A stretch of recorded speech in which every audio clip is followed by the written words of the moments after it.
जब एक दिन के लिए हजरत सुलेमान को अल्लाह ताला ने इजाजत दी कि वो सारी मखलूक को खाना खिला सकें, तो आखिर उस दिन क्या हुआ? हजरत सुलेमान ने एक दिन अल्लाह ताला से अर्जी की, ऐ मेरे परवरदिगार, मुझे इजाजत दे कि मैं तेरी तमाम मखलूक को पूरे साल खाना खिलाऊं। अल्लाह ताला ने वही भेजा और फरमाया, ऐ सुलेमान, तू इस पर हरगिज कुदरत नहीं रखता। हजरत सुलेमान ने फिर दरख्वास्त की, मुझे सिर्फ 7 दिन की इजाजत मिल जाए। अल्लाह ताला ने फिर वही जवाब दिया। तीसरी बार उन्होंने गुजारिश की, कम से कम 1 दिन की तो इजाजत दे दीजिए। इस बार अल्लाह ताला ने इजाजत दे दी। हजरत सुलेमान ने अपनी हुकूमत के तमाम इंसानों और जिन्नात को हुक्म दिया कि जितने भी हलाल जानवर हैं सबको जमा कर लो। बड़ी बड़ी देगें तैयार की गईं, जानवरों को ज़िबाह करके पकाया गया और हवाओं को हुक्म दिया गया कि वो नरमी से चलती रहें ताकि खाना खराब न हो। इतना बड़ा दस्तरख्वान बिछाया गया कि अगर कोई उसका एक सिरा पकड़कर चलना शुरू करे तो दूसरे सिरे तक पहुंचने में 1 महीना लग जाए। जब सब कुछ तैयार हो गया तो अल्लाह ताला की तरफ से वही आई, ऐ सुलेमान, तू सबसे पहले किसको दावत देगा?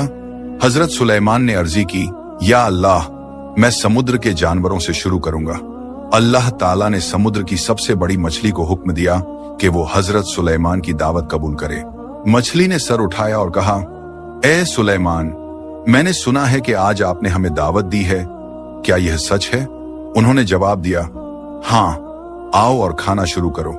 मछली आगे बढ़ी और दस्तरख्वान के एक सिरे से खाना खाने लगी। कुछ ही देर में उसने सारा खाना खत्म कर दिया और फिर बोली, ऐ सुलेमान, मेरा पेट अब तक नहीं भरा, मुझे और खिलाओ।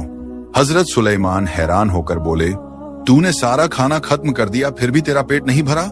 मछली ने जवाब दिया, ऐ सुलेमान, क्या मेहमान से इस तरह पेश आते हैं? मैं रोज 3 बार खाना खाती हूँ और मेरा परवरदिगार मुझे कभी भूखा नहीं रखता, लेकिन आज जब तुमने मेरे रिज़्क की जिम्मेदारी ली तो मेरा पेट खाली रह गया। यह सुनकर हजरत सुलेमान फौरन सजदे में गिर पड़े और अर्जी की, पाक है वो जलाल वाला जो अपनी मखलूक को बिना किसी कमी के रिज़्क देता है। इंसान को यह नहीं समझना चाहिए कि उसका खाना पानी उसकी अपनी ताकत से आता है। बेशक सच्चा रिज़्क देने वाला सिर्फ अल्लाह ही है।